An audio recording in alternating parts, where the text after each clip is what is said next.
விண் தொலைக்காட்சி பார்வையாளர்களுக்கு வணக்கம். நீதிக்காக மஞ்சனை கஞ்சிடும் வஞ்சகர் கஞ்சிடும் நெஞ்சினை பிளந்த போதும் நீதி கேட்க அஞ்சிடும்.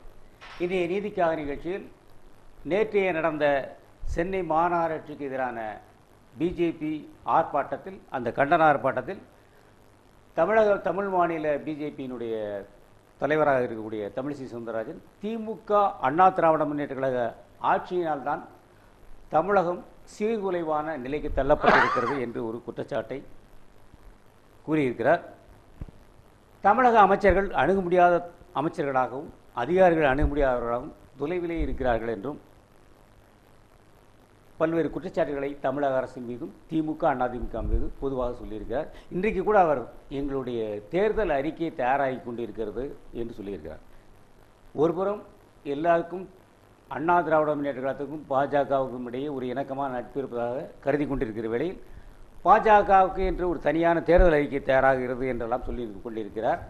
இந்த அகில இந்திய கட்சிகள் மாநில உரிமைகளை புறக்கணித்ததால் மாநில கட்சிகள் உருவானதா, அல்லது மாநில கட்சிகள் பயத்தினால் அகில இந்திய கட்சிகளாக மாறியதா என்பது ஒரு கேள்விக்குரிய விஷயம். ஏனென்றால் அடைந்தால் தமிழ்நாடு இல்லையில் சுடுகாடு என்று சொன்ன அண்ணாவே அதை கைவிட்டார் என்பதுதான் வரலாறு. தமிழ்நாடு திராவிட அடைந்தால் திராவிட நாடு இல்லையில் சுடுகாடு என்று சொன்னவர் அந்த கொள்கையை கைவிட்டார் என்பதுதான் நான் பார்த்துருக்கோம். அதே போல எம்ஜிஆர் அவர்கள் அண்ணா திராவிட முன்னேற்ற கழகம் வாழ்ந்தது அனைத்து இந்திய அண்ணா திராவிட முன்னேற்ற கழகம் மாற்ற வேண்டிய கட்டாயம் ஏற்பட்டது. உறவுக்கு கை கொடுப்போம், உரிமைக்கு குரல் கொடுப்போம் என்று சொன்ன திராவிட முன்னேற்ற கழகம் மத்திய அரசிலேயே அங்கம் வகித்தது. ஒரு கட்டத்திலே மத்திய அரசை வழிநடத்துகிறதாக மாறியது. இப்படியெல்லாம் இருந்து தமிழ்நாட்டுக்கு தமிழ்நாடு என்று பெயர் வைப்பதற்காக சங்கரலிங்கனார் என்பவர் உண்ணாவிரதமிருந்து உயிர் விட வேண்டியிருந்தது. அப்போதெல்லாம் காமராஜர் இருக்கும்போது மேடாவது குளமாவது என்று தான் சொன்னார். ஆனால் இன்றைக்கும் அந்த முல்லைப்பெரியாறிலே பீர்மேடும் அந்த தேவிகுளமும் நமக்கு பிரச்சனையாக இருந்து கொண்டிருக்கிறது. இதுபோன்று அந்த தேசிய அளவிலே ஆன பார்வை தமிழ் மக்களுடைய மாநில உரிமைகளை புறக்கணிப்பதாக இருந்தது. ஆனால் இந்த மாநில உரிமைகளை மீட்டுக் கொடுப்பதற்காக திமுகவும் அதிமுகவும் தான் வந்தது. இன்றைக்கு அதிமுகவுக்கு சமூக நீதி காத்த வீராங்கனை என்று இன்றைக்கு அதிமுகவினுடைய பொதுச் செயலாளருக்கு வீரமணி அவர்கள் பட்டம் கொடுத்தார் என்றால் இன்றைக்கும் தமிழகம்தான் இடஒதுக்கீட்டிலே முதலிடத்தில் இருக்கிறது. அதே போல தமிழ்நாட்டுக்கு தமிழ்நாடு என்று பெயர் வைக்கவே திராவிட முன்னேற்ற கழக ஆட்சி வந்ததற்கு பின் தான் முடிந்தது. இப்படி பல்வேறு விஷயங்களை அடுக்கிக் கொண்டே போகலாம். மாநில உரிமைகளை காப்பதற்காக மாநில சுயாட்சி என்பதையே முரசொலி மாறன் அவர்கள் முதலில் பல்வேறு மாநிலங்களில் உள்ளவரும் ஸ்டேட் அட்டானமி என்றால் என்ன என்று தெரிந்து கொள்வதற்காக அவர்தான் முதலாக நூல் எழுதி வெளியிட்டார். மாநிலத்தில் சுயாட்சி மத்தியிலே கூட்டாட்சி என்கிற அந்த கொள்கையை திராவிட முன்னேற்ற கழகம் கடைப்பிடித்து வருகிறது. இன்றைக்கு செம்மொழி அந்தஸ்து பெற்றதாகட்டும் பல்வேறு விவகாரங்களில் அதாவது தமிழகத்திலே திராவிட முன்னேற்ற கழகம் அண்ணா திராவிட முன்னேற்ற கழகம் தான் பல்வேறு விஷயங்களை போராடி பெற்று தந்திருக்கிறது. அது இடஒதுக்கீட்டிலிருந்து பல்வேறு விஷயங்களை சொல்லலாம். இனப்பிரச்சனையாகட்டும், மொழி பிரச்சனையாகட்டும், பல்வேறு பிரச்சனைகளில் மாநில அரசுகளை அல்லது மாநில மக்களின் உணர்வுகளை தேசிய கட்சிகள் புறக்கணித்து வந்திருப்பது என்பதனால்தான் தமிழ் மாநில காங்கிரஸ் என்றே கூட ஒன்று உருவாக வேண்டிய கட்டாயம் ஏற்பட்டது. ஆக திமுக அதிமுக ஆட்சியால் சீர்குலைவுதாரா என்பதெல்லாம் குறித்து விவாதிப்பதற்காக திராவிட முன்னேற்ற கழகத்துடைய உயர்மட்ட குழு உறுப்பினர் ஐயா வைத்திலிங்கம் அவர்கள் வணக்கம். பாரதிய ஜனதா கட்சியினுடைய வழக்கறிஞர் சிதம்பரம் வந்திருக்கிறார் வணக்கம். ஆலந்தூர் ரவிக்குமார் வழக்கறிஞர் வந்திருக்கிறார். இப்போ பிஜேபி தமிழகத்தினுடைய பின்னடைவுக்கு காரணமே திமுக அதிமுக ஆட்சி தான் என்று பொதுவாக ஒரு குற்றச்சாட்டை வைத்திருக்கிறார். ஒரு வார்த்தை குற்றச்சாட்டு தமிழகத்தை பீடித்திருக்கிற அத்தனை இன்னலுக்கும் அதிமுக ஆட்சி தான் சொல்லி குறை சொல்லியிருக்காங்களே தவிர திமுகவை நீங்க சேர்த்துக்கிறீங்க இப்போ இல்லை இருக்கு அவங்களுடைய. அதாவது பொதுவா அதிமுகவில் உள்ள மற்றவங்கெல்லாம் எல்லாரும் எப்பொழுதெல்லாம் அதிமுகவை குறை சொல்ல வேண்டி வருதோ அப்பொழுதெல்லாம் தொட்டுக்கிறதுக்காக திமுகவை சேர்த்துக்கிறது வழக்கம். எப்படின்னா உண்மையான அதாவது இன்னைக்கு திமுகவுக்கும் அதிமுகவுக்கும் ஆளுங்கட்சி எதிர்கட்சி உறவு. ஏதாவது அவர்கள் ஆளுகிறார்கள், நாங்கள் மக்கள் நலனை கொண்டு அவர்களை விமர்சிக்கிறோம். இது வாழுகின்ற வாய்ப்பு, ஆளுக்கு போகிற வாய்ப்பு மாறி மாறி வந்து இவர்கள் நடுவில் இருப்பவர்கள் என்ன செய்யறாங்கன்னா, அவர்களுக்கு இப்ப கொஞ்ச நாளைக்கு முன்னாடி தமிழகம் சந்தித்தது அதிமுக பிரதமர் வந்து நேரடியாக வீட்டுக்கு போகிற அளவுக்கு செல்வாக்கு இருப்பதற்கு காரணம் என்பது வந்து கொச்சைப்படுத்தி விமர்சனத்தை எதிர்த்து ஒரு பெரிய போராட்டமே நடைபெற்றது. இதெல்லாம் பார்த்தோம். ஸோ அவங்களுக்கு உள்ள பிணைப்பு என்பது அது வெளியில் தெரியாதது. அதாவது ஒரு தாய் பூனைக்கும் குட்டிக்கும் என்ன ஒரு ஊடல் சண்டை வருமோ கவ்வுமோ அப்படித்தான் இப்ப பாஜக வந்து அவர்களை கண்டிப்பதாக இருந்தாலும், அதிமுக கண்டிப்பதாக இருந்தாலும், அதிமுக பாஜக மத்திய அரசை கண்டிப்பதாக இருந்தாலும் பூனைக்கும் குட்டிக்கும் உள்ள உறவை போலத்தான் இருக்கிறதே தவிர அது வந்து ஒரு எலியை போல கவ்வுவதை போல அந்த ஒரு பகைமை உணர்வோடு தீவிரமாக இல்லை. நீங்க விஜய் மட்டும் சொன்னீங்க, இப்போ பாமக கூட தான் சொல்லுது உறவே இல்லைங்கிறாங்க. அதாவது வரவேற்கிறோம். திராவிட கட்சிகள் கொள்கை அடிப்படையில் திராவிட இயக்கம் தனக்கென்று ஒரு தனித்துவமான கொள்கைகளை கொண்டிருக்கிறது. இன்னும் சொல்ல போனால் அதிமுகவை கூட நீர்த்து போன திராவிட இயக்கம் தான் அது இன்றைக்கு திராவிட இயக்கத்தினுடைய மறுபதிப்பாக இல்லை. இது எங்களுடைய கருத்து. அவர்கள் வந்து அவர் தொண்டர்கள் எப்படி நினைக்கிறார்களோ எனக்கு தேவையில்லை, எங்களுக்கு தெரியாது. ஆனால் நாங்கள் எங்களுக்கு கருதி கொண்டிருக்கிறோம், நாங்கள் தான் உண்மையான திராவிட கழகத்தினுடைய தோன்றல்கள் வாரிசுகள் என்று சொல்லிக் கொண்டிருக்கிறோம். இதோ இந்த கருத்தோடு முரண்படுபவர்கள் மாற்று கருத்து கொண்டிருக்கலாம், அது வேறு. அதே போல பாரதிய ஜனதா கட்சிக்கு தனி கொள்கை, காங்கிரஸ் தனி கொள்கை, கம்யூனிஸ்டுகள் தனி கொள்கை என்று இருக்கிறார்கள். ஆனால் இப்பொழுது தேர்தல் காலத்தில் நாம் இருக்கிறோம். இன்றைக்கு இருக்கிற ஒரே கேள்வி, இந்த 5.5 ஆண்டு காலமாக தமிழகத்தை ஆண்டு கொண்டிருக்கிற அதிமுக ஆட்சியின் கீழ் தமிழக மக்கள் பட்டிருக்கிற துன்பங்கள் என்ன, துயரங்கள் என்ன, கொடுமைகள் என்ன, இவர்களிருந்து மீளுவதற்கான வாய்ப்பு என்ன, அதைத்தான் நாம் ஆலோசித்துக் கொண்டிருக்கிறோம். இத்தகைய சூழலில் இன்றைக்கு பாரதிய ஜனதா கட்சி மாநகராட்சியை மட்டும் அங்கே குறை சொல்லி இவன் வந்து தமிழகத்தில் இன்றைக்கு சென்னையில் நேற்று ஆர்ப்பாட்டம் நடத்தி 1000 பேரை கொண்டு கைதாகி மாலையில் விடுவிக்கப்பட்டிருக்கிறார்கள். அப்பொழுது தமிழிசை சொல்லியிருக்கிறார், தமிழிசையை தமிழ் இம்சை என்று நமது எம்ஜிஆர் தினந்தோறும் விமர்சித்துக் கொண்டிருக்கிறார்கள். எனவே அவருக்கும் அவர்களுக்கும் இருக்கிற அந்த ஊழலுடைய காரணங்கள் வெளியில் தெரியாதவை. ஆனால் இது உண்மையாக இருக்குமே ஆனால் உண்மையே வரவேற்கத்தக்கது. ஆனால் இப்பொழுது அதிமுகவுடைய குறைபாடுகளை பட்டியலிட்டால் ஒன்றை மட்டும் இவர் நிறைய சொல்ல வேண்டும். அதாவது விலைவாசி உயர்வு ஆக இருந்தாலும் சரி, அல்லது இன்னும் பல்வேறு கோணங்களிலே மின்சார உற்பத்தி குறைவாக இருந்தாலும் இப்பொழுது மின்வெட்டு இல்லை என்று சொல்லிக்கொண்டே மின்வெட்டு இருக்கிறது. அது காவிரி பிரச்சனைகளை தண்ணீர் கொண்டு ஒரு இவர்கள் இருக்கிற செல்வாக்கை வைத்து காவிரி மேலாண்மை வாரியம் கூட வைக்க முடியவில்லை. ஏன் மேலாண்மை வாரியம் வைப்பதற்கு இல்லை, ஏன் தாமதம் என்றதற்கான காரணத்தை கூட மத்திய அரசு சொல்வதற்கு தயாரில்லை. இப்படிப்பட்ட நிலைதான் இங்கு இருக்கிறது. இன்றைக்கு பாரதிய ஜனதா கட்சியினுடைய விமர்சனம் உண்மையாக இருந்தால் நிச்சயமாக வரவேற்கிறோம். அதில் அவர்கள் உறுதியாக இருக்க வேண்டும் என்று நாங்கள் எதிர்பார்க்கிறோம். இது நாடகமாக இருக்கக்கூடாது. தமிழிசை சவுந்தரராஜனுடைய அந்த வாக்குமூலத்துக்கு என்ன சொல்றீங்க? திமுக அண்ணா திராவிட முன்னேற்ற கழக ஆட்சியில் தான் தமிழகம் பின்னடைந்திருக்கிறது, சீர்குலைவை சந்தித்திருக்கிறது என்று பொதுவாக திராவிட கட்சிகளை குறிப்பாக சொல்லியிருக்கிறது. இது அநேகமாக இன்னைக்கு இருக்கக்கூடிய எல்லா கட்சியும் ஏற்றுக்கொண்ட கருத்து, பொதுமக்கள் பகுதியில் பரவலாக இருக்கக்கூடிய கருத்து. திராவிட முன்னேற்ற கழகமும் அண்ணா திராவிட முன்னேற்ற கழகமும் இந்த நாட்டை சீர்குலைத்திருக்கின்றன என்பதில் சந்தேகம் கிடையாது. எக்ஸப்ட் எம்ஜிஆர் காலம். எம்ஜிஆர் காலம் என்பது நிச்சயமாக தமிழகத்தில் காமராஜர் ஆட்சிக்கு பிறகு வந்து பொற்கால ஆட்சி என்பதில் சந்தேகமே கிடையாது. ஏன் இப்போ அப்போ ஒரு சத்துணவு திட்டம் கொண்டு வந்த மாதிரி இப்போ கூட அம்மா உணவகங்கள் வந்து பல்வேறு மாநிலங்களுக்கு முன்மாதிரியாக தானே இருக்கு. ஆமாம், அதனால தான் திமுகவை விட அண்ணா திமுகவுக்கு இப்போ ஆதரவு அதிகமாக இருக்குது. அல்ல, அதே அவர் தமிழிசை சொல்லியிருக்கார், அமைச்சர்களும் அதிகாரிகளும் அணுக முடியாதவர்களாக இருக்கிறார். இப்போ அரசாங்கமே நடக்கலைங்க. அன்னதானம் பண்ணுகின்ற கட்சின்னு சொல்லலாம், நேற்று கூட இலவசம் கொடுக்குற கட்சின்னு சொல்லலாம். மற்றபடி போலீஸ் ஸ்டேஷனுக்கு போங்க, எவ்வளவு கொடுமை நடக்குது கேட்கறதுக்கு ஆதியே இல்லை. அதுக்கு முன்னாடி அண்ணா திமுககாரங்க கொஞ்சம் எட்டி பார்ப்பாங்க, இப்போ அவங்க எட்டி பார்க்க முடியல. அண்ணா திமுக கூட எட்டி பார்க்க முடியாத அளவுக்கு காவல்துறையானது சர்வ சுதந்திரத்துடன் அநியாயம் பண்ணுகிறது. அதில் ஒன்றும் சந்தேகமே கிடையாது. நான் பல காரணங்களுக்காக போன போதெல்லாம் முழுக்க அவர்களுக்கு பணம் கொடுத்தா போதும், அவங்க எது வேணாலும் செய்வாங்க. சரி, நேற்று கூட வந்து வெள்ளத்தால் மழையால் பாதிக்கப்பட்டவருக்கு 4 லட்சம் ரூபாய் அந்த குடும்பத்திற்கு தரப்படும் என்று முதலமைச்சர் அறிவித்திருக்கிறார். அதே போல குடிசைகள் பாதிக்கப்பட்டால் 5000 ரூபாய் வரணும். எல்லா விஷயங்களும் அரசாங்கம் நடந்து கொண்டு தானே இருக்கிறது. மக்கள் நல திட்டங்கள் தினம் வந்துகிட்டு தானே இருக்கு. எல்லாம் வரும். நான் கேட்டால் எலெக்ஷன் வரப்போகுது, இன்னும் அள்ளி கொடுப்பாங்க. ஆனால் கிராமத்தில் இருக்கிறவங்க எல்லாம் செத்துக்கிட்டு இருக்காங்க. அதான் கிராமத்தில் உள்ள குடிசைகளுக்கும் சேர்த்தா சொல்லியிருக்காங்க. கிராமத்தில் ஏன் விவசாயத்தை விட்டு. சரி இப்படி சொல்றீங்கல்ல, இப்போ தேசிய கட்சியான இன்றைக்கு கிட்டத்தட்ட வந்து காங்கிரஸ் கட்சி என்பது தமிழ்நாட்டிலே மிக குறைந்த இடத்துக்கு பின்தள்ளி இருக்குது. பாரதிய ஜனதா கட்சி இப்போதுதான் இங்கு கால் ஊனுமா இல்லையா என்கிற வாரியான ஒரு தடுமாற்றத்தெல்லாம் இருக்கிறது. நீங்கள் மேலே மத்தியிலும் ஆட்சியில் இருந்தீர்கள், ஏன் இந்த ஒரு வெற்றிடம் ஏற்படுது உங்களுக்கு தமிழகத்திலே? ஒரு தேசியம் சார்ந்த சிந்தனைகளை எல்லாம் அழித்தவர்கள் திராவிட கழகத்தினர். இப்ப சிலோன்ல மட்டும் நம்ம கோயில்கள் இடிக்கப்பட்டன, ஔவையார் சிலை உடைக்கப்பட்டது, வள்ளுவன் சிலை உடைக்கப்பட்டதுன்னு கேள்விப்பட்டிருக்கீங்க.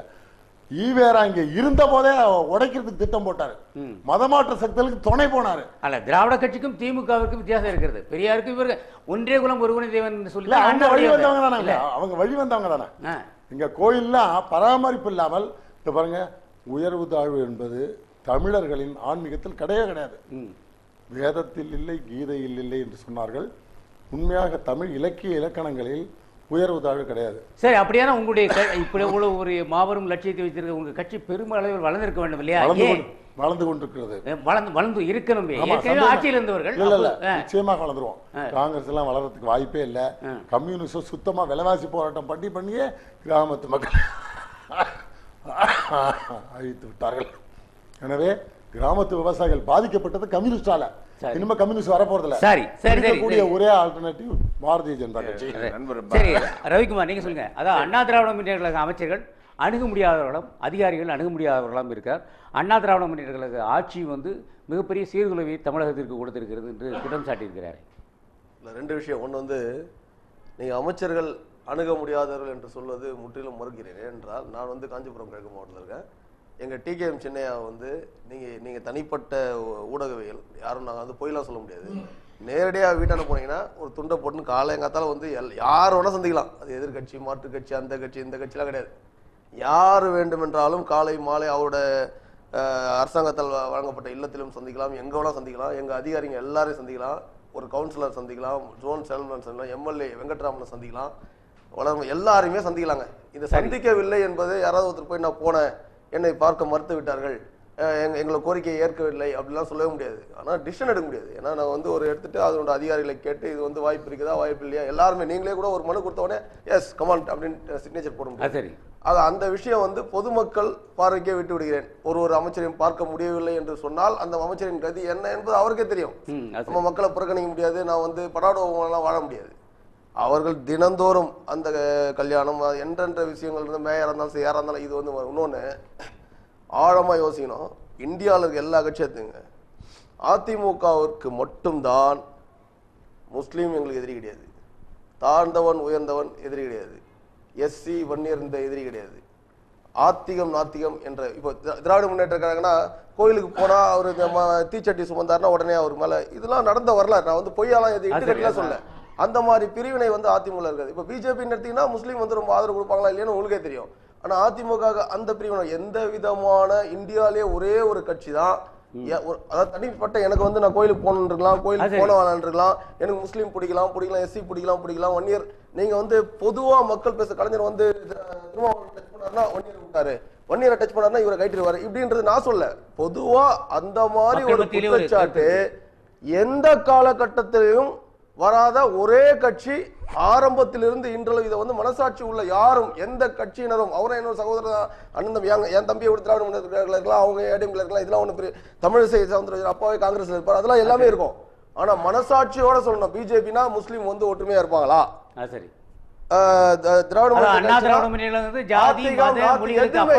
எந்த பிரச்சனையும் ஏதாவது ஒரே ஒருத்தர் சொல்லுங்க, இவர் புறக்கணிக்கப்பட்டார், முஸ்லீம் என்ற காரணத்துக்காக இவர் புறக்கணிக்கப்பட்டார், வன்னியர் என்ற காரணத்துக்காக, எஸ்சி என்ற காரணத்துக்காக, ஆத்திகம் நாத்திகம் என்றதுக்காக புறக்கணிக்கப்பட்டார் என்ற ஒரு வரலாறே இல்லாத எல்லா அம்மா என்னுடைய வாழ்க்கையே நான் மக்கள் எல்லாம் நமக்கு நாமே சுட்டிக்கலாம், நமக்கு நாமே எடுத்துக்கலாம், நமக்கு மேலே சேர்த்துக்கலாம்னு சொல்றாங்க தவிர நானே மக்களுக்கு தாயா, நானே மக்கள் தான், நானே மக்களுக்காக தான். சரியா சொன்னீங்க, ரைட். ஆனா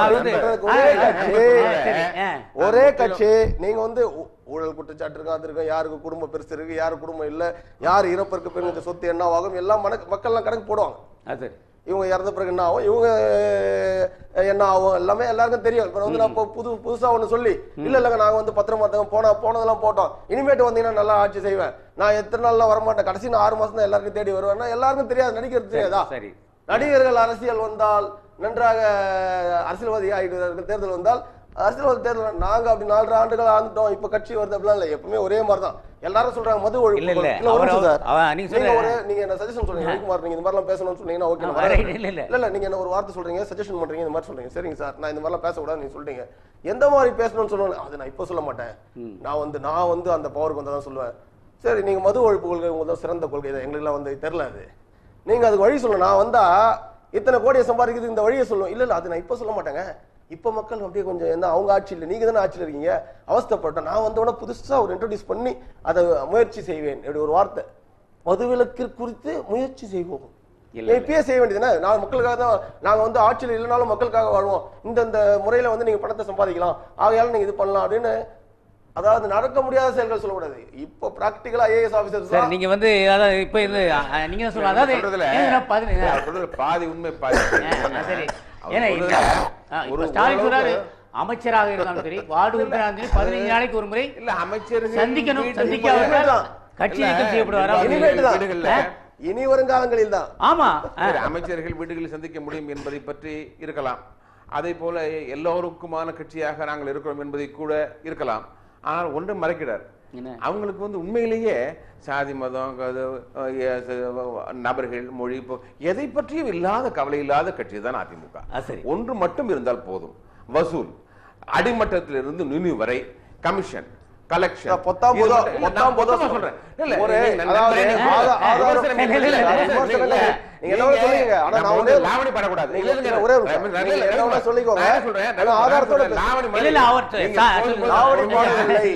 பேசும்போது அவர் சொல்லி முடிக்கட்டும், என்னென்ன அவர் சொன்னதுக்கெல்லாம் பதில் சொல்லணும், நான் கணக்கு போட்டு அதுக்கு பிறகு நான் பதில் சொல்றேன்.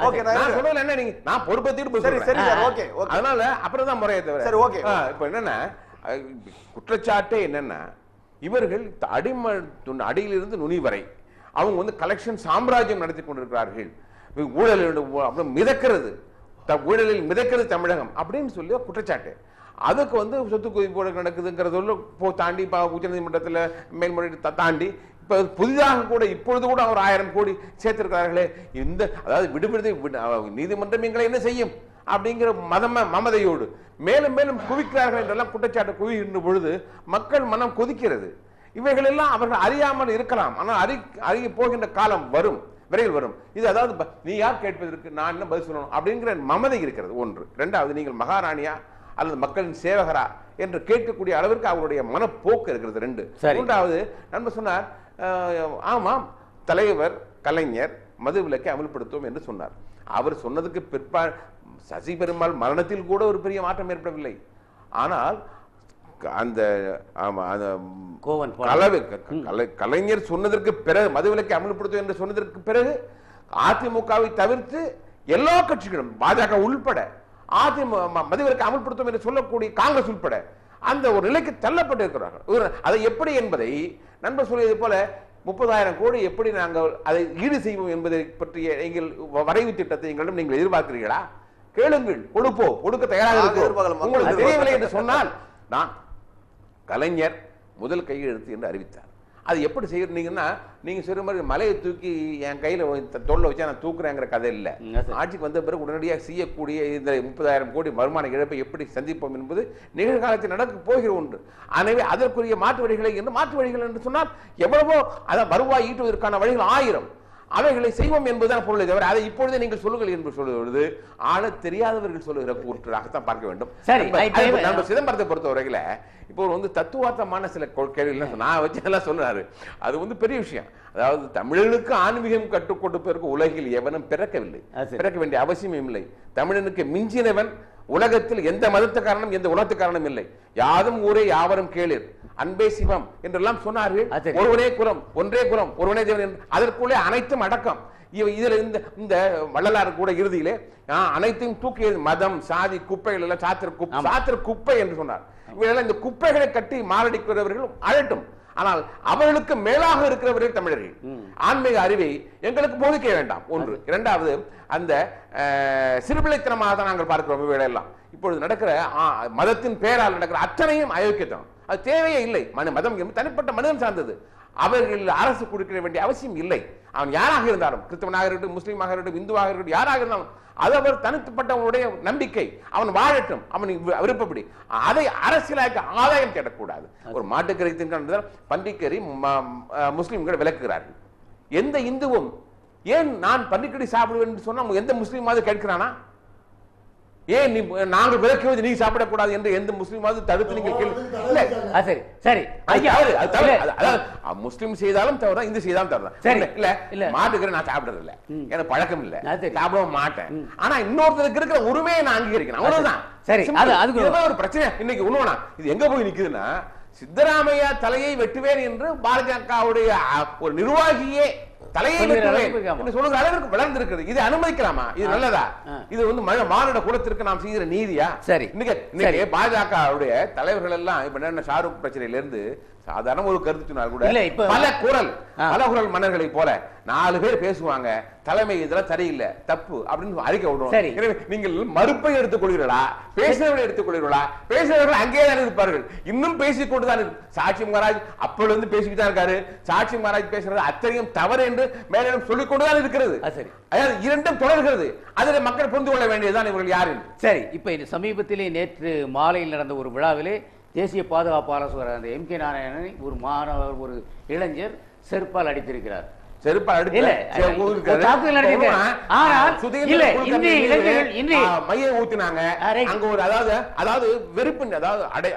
மாற்றுக்கருத்திலோ அல்லது எதிர்ப்பின் வெளிப்பாடு. சரி, அன்றைக்கு ஆட்சி அந்த முள்ளிவாய்க்கால் சம்பவம் நடக்கும் போது ஆட்சியில் இருந்த திராவிட முன்னேற்ற கழகத்திலும் மேலும் அதே மாதிரியான வெறுப்பு இருப்பதாக இளைஞர்கள் மத்தியில் ஒரு கருத்து நிலை. வெறுப்பு வெளிப்படட்டும், வெளிப்படாது. ஏனென்றால் நாங்கள் ஆற்றாமையினால எந்த அதாவது கலைஞர் கடைசி வரை அந்த கொடுமையை எதிர்த்து கொண்டுதான் இருந்தார். ஆனால் அன்னைக்கு இருந்த ஆட்சியாளர்கள் கேட்கவில்லை, தவறாக திசை திருப்பினார்கள், குற்றம் இழைத்தார்கள். இந்தியா ஒரு இந்த கொடும் செயலில் ஒரு பங்காளி என்றுதான் கழகமும் குற்றச்சாட்டு கொண்டிருக்கிறது. அங்க மத்தியிலே ஆட்சி வகையில் அங்க வகித்ததனாலேயே நாங்களும் அதற்கு பொறுப்பேற்க முடியாது. ஏனென்றால் நான் சொல்லுகிறேன், அன்புமணி அப்பொழுது அமைச்சராக இருந்தார், விலகினாரா? திருமாவளவன் பாராளுமன்ற உறுப்பினராக இருந்தார், விலகினாரா? ஆனால் எல்லோரும் எதிர்த்துக் கொண்டுதான் இருந்தோம். ஆனால் எல்லாவற்றையும் மீறி அந்த சூது மதிக்காரர்கள் அங்கே வஞ்சகம் செய்து விட்டார்கள். இதுதான் உண்மை, இதுதான் உலகம் அறிந்த உண்மை. நமக்கு இடையிலே இதிலே ஆதாயம் தேடுவதற்கு யாராவது முயற்சி பண்ணால் தமிழர்கள் இழிச்சவாய்கள் அல்ல, ஏமாற மாட்டார்கள். சரி, ஆனால் கலைஞரை வருத்தப்படுகிற மாதிரி கூடா நட்பு என்றெல்லாம் காங்கிரஸ் சொன்னார்கள். இந்த காங்கிரஸோடு இந்த வருகிற தேர்தலில் கூட்டணி வைக்க கூடா நட்பு என்று பாஜகவோடும் சேர்ந்திருக்கிறோம். அதிமுக வந்து பாஜகவோடு சேர்ந்திருக்கிறது. அது காலத்தின் கட்டாயம், குறைந்தபட்ச செயல் திட்டத்தின் அடிப்படையில் நாட்டு நன்மைக்காக. இந்த விதி விலக்குகள் எல்லாம் விதிகளாக மாட்டார். சரி சரி, சொல்லுங்க சார், சொல்லுங்க சார். இந்து என்றால் தாசி மகன். சரி, நீங்க அங்க மதத்துக்குள்ளே போக வேண்டியது. நான் சொல்ல வருகிற விஷயம் மாநில கட்சிகளுக்கும் தேசிய கட்சி அரசியல் இருந்து எப்படி வேறுபடுகிறது? தமிழ்நாட்டுல இந்துக்களை கேவலப்படுத்துறது யாரு? இந்துன்னா தாசி மகன், வேசி மகன் சொன்னா வேசி மகன் யாரு? அப்படிப்பட்ட தமிழர்களை எல்லாம் கேவலப்படுத்த அந்த வேசி மகன் யாரு? நான் கேட்கிறேன், அந்த வார்த்தை சொல்லப்படுது. ஸ்ரீரங்கநாதரையும் தில்லநாதரையும் வீரக்கி வைத்து விளக்கும் நாள் என்றாலோ அந்நாளே நன்னாள் பொன்னாள் திராவிடத்தின் திருநாள் என்று பேசிய வேசி மகன் யார்? இப்போது கேட்கிறேன், சொல்லுங்க பார்க்கலாம். தமிழர்களை கேவலப்படுத்தி விட்டு தமிழர் அவர் சொல்ல வருகிறது. நீங்க சொல்லுங்க.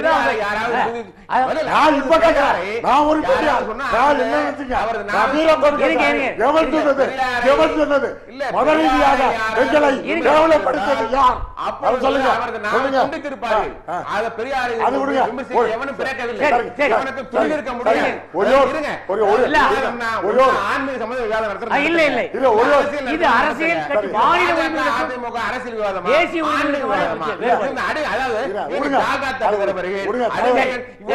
விவாதம் அடுத்த விஷயம்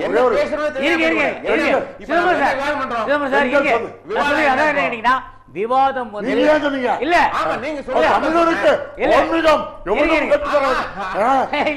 சொல்லும் போது அப்ப சொல்லுங்க இல்ல கடவுள் இல்லை ஒரு பார்வையாளர் இருக்கு. ஹலோ வணக்கம், யார் பேசுறீங்க? ஏன் பேசுறீங்க சார்? வணக்கம் சார், நான் மாரியிலிருந்து ஜெயக்குமார் சார். சொல்லுங்க ஜெயக்குமார் சார். சார். அதாவது புதிய பொருளாதார கொள்கை அமலுக்கு வந்த பின்னாடி அதிமுக திமுகவினுடைய அடிப்படை கொள்கையில மாற்றம் ஏற்பட்டிருக்கு. அதுல எந்த மாற்றமும் இல்ல. ஆனால் இந்த அதிமுக திமுகவுக்கு மாற்றாக பிஜேபி மாற்றம் சொல்றதுக்கு எந்த அருகதையும் கிடையாது சார். 2 வருஷமா மோடி ஆட்சிக்கு வந்த பின்னாடி இந்தியா ஒரு பதட்டமான ஒரு சூழ்நிலை உருவாக்கிக்கிட்டு இருக்கு. இன்னைக்கு டிவியில உட்கார்ந்து பேசுறாரு, பொதுக்கூட்டத்தோட ஒருத்தர் அப்படி பேச மாட்டாரு சார். இங்க பாக்குறதுக்கே எப்படி வாதம் நடத்துறீங்கிறது எங்களுக்கு சந்தேகமா இருக்கு.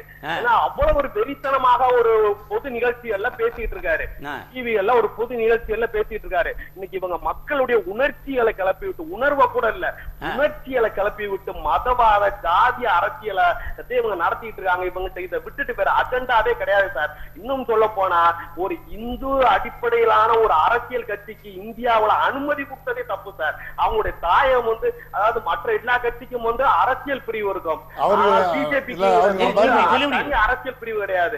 அது மத ஒரு RSS உட்பிரிவு தான் பிஜேபி.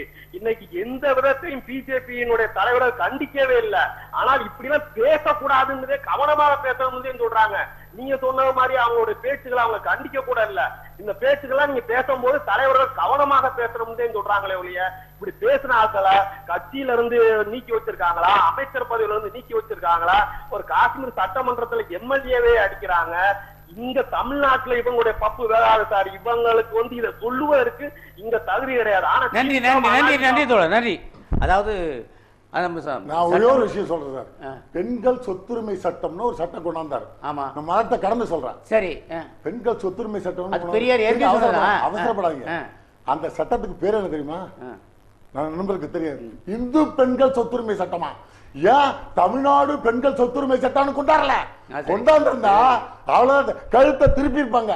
இவர் சொல்றாரு, பேசுறாரு நேயரே, நான் கேட்கிறேன், தமிழ்நாட்டில் இருக்கக்கூடிய பெண்கள்லாம் தமிழ் பெண்கள் தானே?